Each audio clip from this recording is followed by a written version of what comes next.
मित्रांनो, CET सेलला स्टुडंटची profile कशी बनवायची या संदर्भातला व्हिडिओ.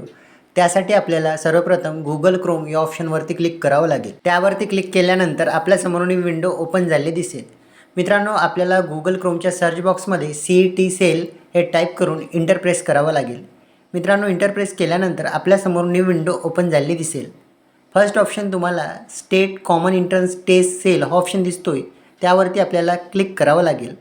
त्यावरती क्लिक केल्यानंतर आपल्यासमोर न्यू विंडो ओपन झाली दिसेल. न्यू विंडो ओपन झाल्यानंतर राईट साईडला मित्रांनो आपल्याला CET एक्झामिनेशन पोर्टल 2026-27 हा ऑप्शन दिसतोय, त्यावरती क्लिक करावं लागेल. त्यावरती क्लिक केल्यानंतर आपल्यासमोर न्यू विंडो ओपन झाली दिसेल. मित्रांनो, लेफ्ट साईडला तुम्हाला लॉग इनची विंडो असेल आणि राईट साईडला रजिस्टर्डची विंडो असेल. ज्यांनी रजिस्ट्रेशन केलेलं असेल त्यांना लॉग इन करायचं आहे आणि युजर जर का नवीन असेल तर न्यू युजरमधून रजिस्टर्ड करून घ्यायचं आहे. माझं नवीन रजिस्ट्रेशन असल्यामुळे मी रजिस्टर्ड या ऑप्शनवरती क्लिक करत आहे. रजिस्टर्ड या ऑप्शनवरती क्लिक केल्यानंतर तुमच्यासमोर न्यू विंडो ओपन झाली दिसेल. ती विंडो रजिस्टर्डची असेल. मित्रांनो, फर्स्ट ऑप्शन तुम्हाला ईमेलचा दिसतो, यामध्ये तुम्हाला रजिस्टर्ड ईमेल टाकून घ्यायचा आहे. मी माझा रजिस्टर्ड ईमेल इथे टाकून घेत आहे. त्यानंतर तुमच्यासमोर पासवर्डची विंडो दिसेल.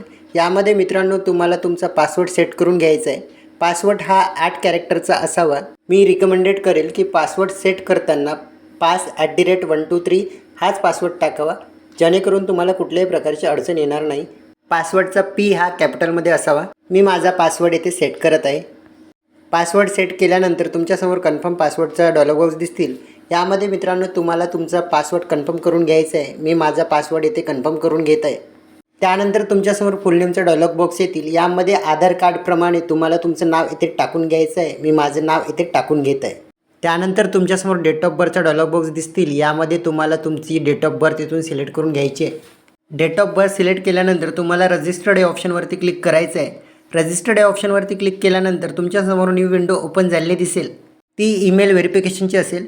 मित्रांनो, तुमच्या रजिस्टर्ड ईमेलवर एक ईमेल व्हेरीफाय करण्यासाठी एक मेसेज गेलेला आहे. तिथून तुमचा मेल व्हेरीफाय करायचा आहे. मी माझ्या रजिस्टर्ड ईमेल ID वरून मेल व्हेरीफाय केलेला आहे. मित्रांनो, मेल व्हेरीफाय केल्यानंतर तुम्हाला क्लिक हिअर टू लॉग इनवर क्लिक करायचं आहे. क्लिक हिअर टू लॉग इनवर क्लिक केल्यानंतर तुमच्यासमोर लॉग इनची विंडो ओपन झालेली दिसेल.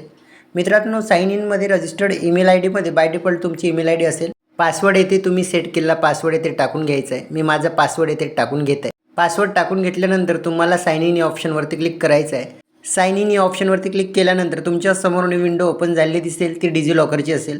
तुम्हाला प्रोसीड टू डिजिलॉकर या ऑप्शनवरती क्लिक करायचं आहे. प्रोसीड टू डिजिलॉकरवर क्लिक केल्यानंतर तुमच्यासमोर विंडो ओपन झाली दिसेल.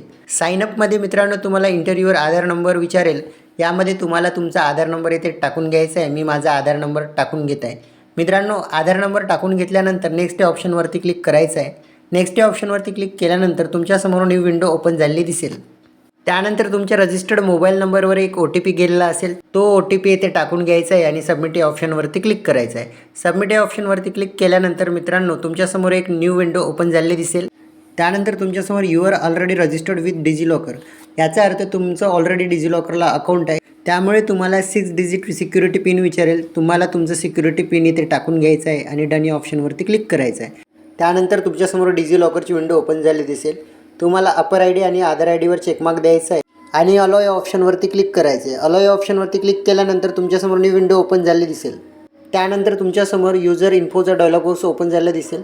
नेममध्ये तुमचं बाय डिफॉल्ट नेम मेन्शन केलेलं असेल. Date of birth by default असेल. त्यानंतर आधार ID मित्रांनो बाय डिफॉल्ट असेल. मित्रांनो, एक गोष्ट लक्षात घ्यायची आहे, अपर ID काढण्यासाठी तुम्हाला क्लिक हिअर टू व्ह्यू या ऑप्शनवरती क्लिक करावं लागेल. त्यानंतर तुमच्यासमोर न्यू विंडो ओपन झाली दिसेल. यामधून तुमची अपर ID तुम्हाला लिहून घ्यायची आहे. त्यानंतर इंटर अपर IDमध्ये तुम्हाला तुमची अपर ID इथे टाकून घ्यायची आहे. मी माझी अपर ID इथे टाकून घेत आहे. त्यानंतर मोबाईल नंबर येथे तुम्हाला तुमचा मोबाईल नंबर इथे टाकून घ्यायचा आहे. त्यानंतर मित्रांनो आपल्याला रुलरच्या सहाय्याने खाली यावं लागेल. त्यानंतर तुमच्यासमोर नेमचा डायलॉग बॉक्स दिसेल. यामध्ये मित्रांनो तुम्हाला 10वीच्या मार्कशीटप्रमाणे किंवा 12वीच्या मार्कशीटप्रमाणे तुमचं नाव टाकून घ्यायचं आहे. त्यानंतर मित्रांनो तुम्हाला फादर्स नेममध्ये तुमच्या वडिलाचं नाव इथे टाकून घ्यायचं आहे. एक गोष्ट लक्षात घ्यायची आहे, नाव टाकल्यानंतर मित्रांनो तुम्हाला कुठल्याही प्रकारचा स्पेस द्यायचा नाही आहे. त्यानंतर मित्रांनो तुम्हाला मदर नेममध्ये तुमच्या आईचं नाव इथे टाकून घ्यायचं आहे. येथे पण तुम्हाला स्पेस द्यायचा नाही आहे. त्यानंतर मित्रांनो तुमच्यासमोर जेंडरचं ऑप्शन येतील. यामधून तुम्हाला तुमचं जेंडर इथून सिलेक्ट करून घ्यायचं आहे.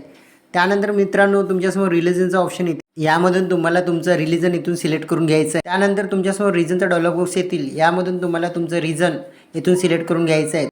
त्यानंतर मदर टंगमधून मित्रांनो तुम्हाला तुमची मातृभाषा इथून सिलेक्ट करून घ्यायची आहे. मी माझी मातृभाषा मराठी हे सिलेक्ट करून घेत आहे. त्यानंतर तुमच्यासमोर नॅशनॅलिटीचा डायलॉग बॉक्स येतील. यामध्ये बाय डिफॉल्ट इंडियन हे राहू द्यायचं आहे. त्यानंतर ॲन्युअल इन्कममधून तुमचं ॲन्युअल इन्कम इथून सिलेक्ट करून घ्यायचं आहे. त्यानंतर मॅरिटल स्टेटसचा डायलॉग बॉक्स दिसतील. यामधून तुम्हाला तुमचं मॅरिटल स्टेटस इथून सिलेक्ट करून घ्यायचं आहे. मॅरिड असेल तर मॅरिड, अनमॅरिड असेल तर अनमॅरिड. मी अनमॅरिड या ऑप्शनवरती क्लिक करत आहे. त्यानंतर तुमच्यासमोर परमनंट ॲड्रेसचा डायलॉग बॉक्स येतील. यामध्ये तुमचा ॲड्रेस सेट करायचा आहे. ॲड्रेस हा मित्रांनो 3 लाईनमध्ये सेट करायचा आहे.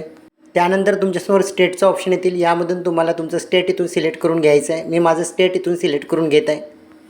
त्यानंतर डिस्ट्रिक्टमधून तुम्हाला तुमचा डिस्ट्रिक्ट इथून सिलेक्ट करून घ्यायचं आहे. त्यानंतर तालुकामधून तुमचा तालुका इथून सिलेक्ट करून घ्यायचं आहे.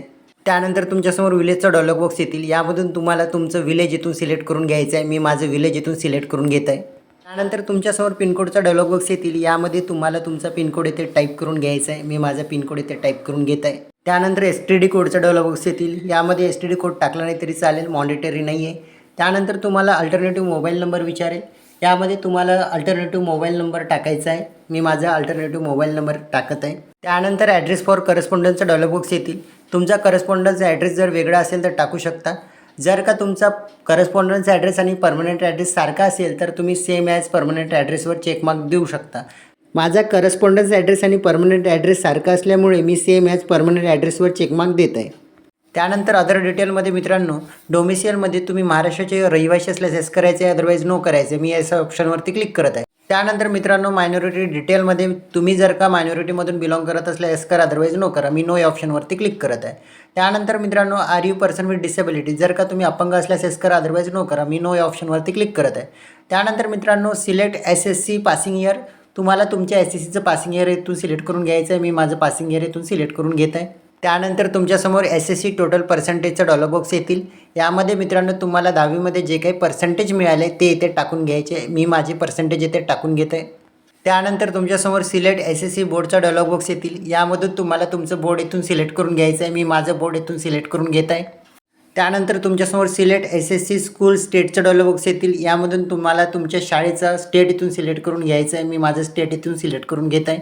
त्यानंतर तुमच्यासमोर अपिअरिंगचा डायलॉग बॉक्स येतील. जर का तुम्ही HSC अपिअर असल्यास येस करा, अदरवाईज नो करा. मी नो या ऑप्शनवरती क्लिक करत आहे.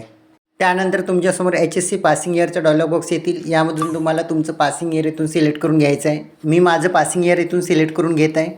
त्यानंतर तुमच्यासमोर HSC बोर्डचा डायलॉग बॉक्स येतील. यामधून तुम्हाला तुमचं बोर्ड येथे सिलेक्ट करून घ्यायचं आहे. मी माझं बोर्ड इथून सिलेक्ट करून घेत आहे. त्यानंतर मार्क टाईप विचारेल. यामधून तुम्हाला पर्सेंटेजवर क्लिक करायचं आहे. पर्सेंटेजवर क्लिक केल्यानंतर HSC आउट ऑफ मार्कमध्ये तुम्हाला टोटल मार्क टाकून घ्यायचे. टोटल मार्क टाकून घेतल्यानंतर ऑफ 10 मार्कमध्ये तुम्हाला जे काही 12वीमध्ये मार्क मिळाले ते टाकून घ्यायचे.